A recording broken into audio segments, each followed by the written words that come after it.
Hello and welcome back to another episode of Lessons in Product Management. I'm your host, John Fontenot, and today's episode is brought to you by our sponsor, Path to Product. Path to Product helps aspiring product managers gain the product management experience that they need to land their first product management role. If you're looking to get into product management, click the link in the show notes and get started at pathtoproduct.io. Hello and welcome into another episode of Lessons in Product Management. I'm your host, John Fontenot, and today with me, I have Eva Beasley, who's a product manager at UiPath and also part of the Women in Product Group leader. So Eva, welcome to the podcast.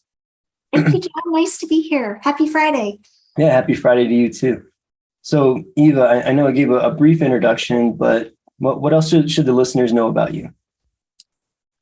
So I've been in the world of IT for almost 20 years, but I've always been in support positions, always with application support or technical support. I was an Oracle DBA for a very small stint before cloud databases even existed. And then I finally was able to pivot into product about a year ago. And like you had stated, I am now a product manager at UiPath. So really happy with where my career trajectory has taken me. Awesome. So would you mind just giving a brief background on what UiPath is and what you do for them in product? Yeah, sure. UiPath deals with RPA technology. And before I started at UiPath, I did not know what RPA technology is, but it's basically robotic process automation. And it takes basically APIs along with these robot technologies and takes care of mundane tasks in the workplace. So say, if you're in a call center and you're logging a support ticket, these robots can bring up the different systems and interact basically with the mouse clicks and keyboard functions that you wouldn't have to normally do to create these support cases. And what I do is I work in the integration space. So I basically work more of a platform PM where I'm assisting bringing these integration services together with UiPath as far as other platforms that you would want to integrate with the product. Sounds like a super fun role. 100%. I love it. That's awesome. So before the recording, we were talking about kind of your journey into product management. And I know a lot of the listeners on the podcast are on their own journey into product management. And I'd love to just get the brief synopsis of what got you interested and kind of how you got in. I think what started was in around 2018, 2019, that range. I had started an employee resource group at a former employer for women in technology. And I was going through all these steps as far as getting buy-in, creating charters, things like that, interviewing female colleagues to see what they would want as far as what an ERG is concerned, because this is kind of before they really grew in popularity. And I realized after the fact, obviously, that ERG was basically my product. And being that I was in a technical support engineer role, I had spoken to my manager many a times just about possible career paths in the future. And he had actually mentioned, you'd be a really good product manager because you're a SME of products, you talk to customers, and things like that. And that kind of lit my fire, and is when I started looking. But I definitely want to tell people not to give up, because it personally took me 29 months to land a product manager role. And we can obviously get into that as well, but definitely don't give up. Yeah, that's great advice. And kind of double clicking on what you said about the journey to get there and the time it took. I guess in reflecting back on the year plus ago that you made that transition, what do you think made some of the key differences in being able to kind of get over the hump of what those first 29 months brought? Well, I think first understanding the different descriptions and the different roles and the different language that companies associate product managers within their organization. There's project managers, there's program managers, there's product owners, there's product managers, and there's so much data and information about all these roles. And I think really understanding what each one of these items is and what the role really entails to is key, because you might see a technical product manager position, but really it's a product owner in disguise. Or you may see a product manager position and it's really a project or program manager in disguise.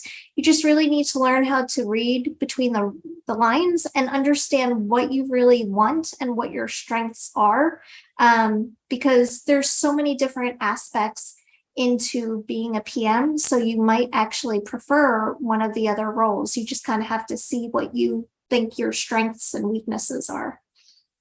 Yeah, I totally relate to that. When I, excuse me, when I look at job descriptions, you can tell what the product culture is at the company based on how they talk about product roles and what they expect you to do and what they emphasize in the product description.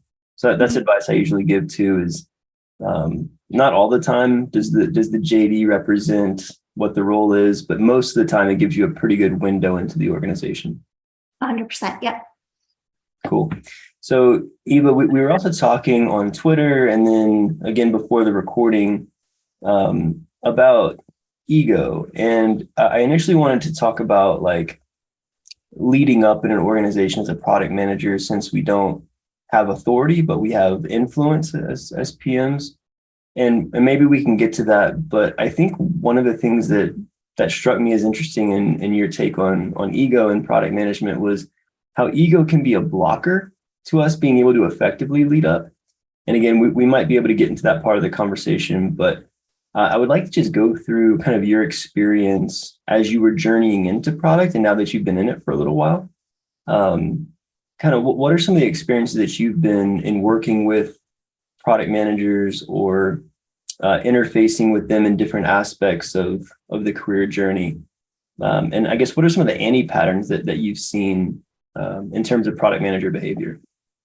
Sure. And I don't want to say that, this is my summary of every single product manager I've met in my past, because I've met extremely amazing people, but I have seen some negative behaviors that I really wanted to call out because I think it's important, especially being a woman in technology.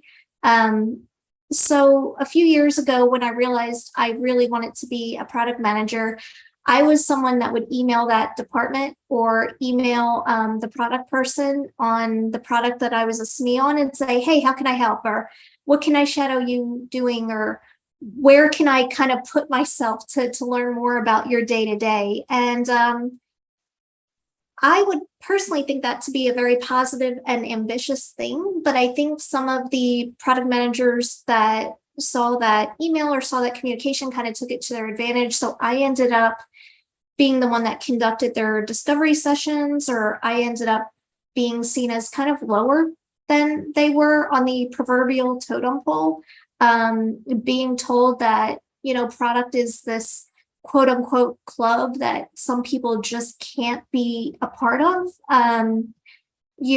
possibly other things.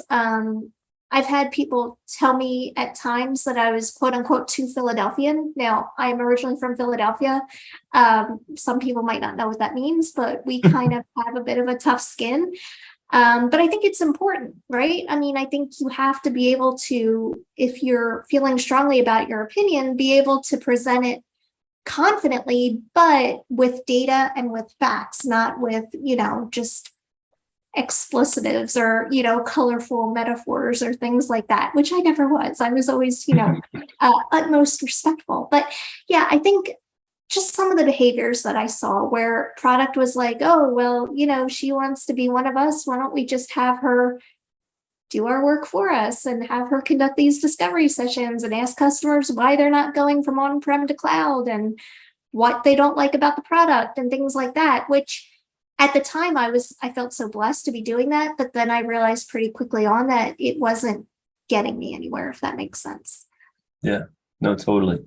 And I've had 3 product leaders from the East Coast, so I totally get it. And I've learned how to be very direct and have to kind of pull back now that I'm kind of in the Midwest of my company. But no, I think that's a good call out, right?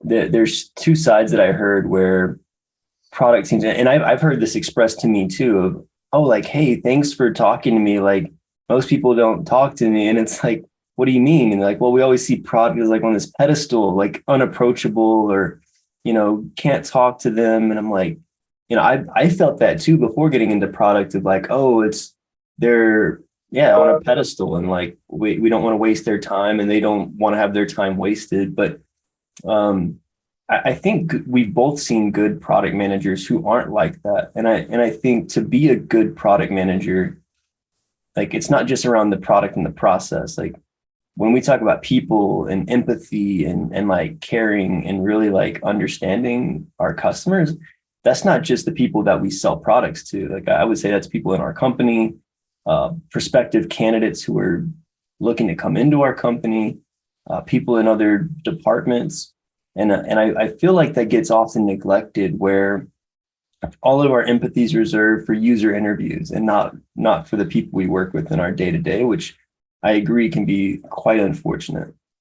100%. Yeah, I think, like I said, just some of the comments that I received about, you know, this isn't a role that you'd ever be able to do, or, you would never be able to pivot, are definitely kind of negative connotations. But I do want to say I have met, and I'm not going to state his name because I didn't speak to him before this, but I have had a product manager at a former employer that really mentored and coached me before I became a PM. And he used to give me like little assignments and say, okay, tell me everything you can about, this technology and how you would present it to leadership and things like that. And that really made me think, because in support, you're constantly thinking, okay, like, how do I fix this? What do I do to just, get things to work? What's broken? But with like product, you're kind of looking at it the opposite way, right? You're not there to fix something. You're really there to kind of say, okay, why is this a problem, and how can, engineering and design, everybody come together to make this a little bit less painful. So I think those exercises that I was given were really gold, to be honest. So Yeah. It's really important to have good mentors at every level of your product career, both pre-career and once you're in it and trying to grow through it. So I think that's definitely one actionable takeaway is if there's somebody listening who's trying to get into product management and you're not getting responses from people that you're reaching out to, keep reaching out to people because there's good people out there who want to help. There's a lot of good on-demand resources and books, but there are people who one-to-one want to help people. So you'll find them. Just keep looking. 100%. But I think there is definitely a right way and a wrong way to contact someone when you want the help.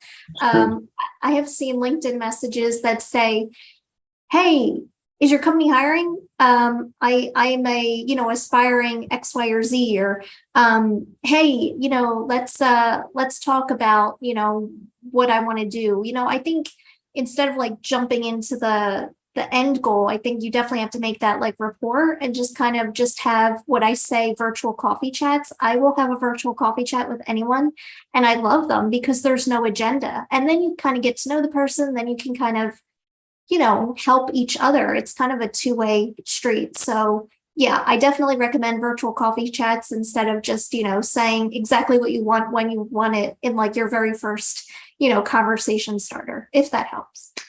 No, absolutely. I've had people reach out to me and say, hey, I just applied at your company. Can you put in a referral? Like, I have no idea who you are.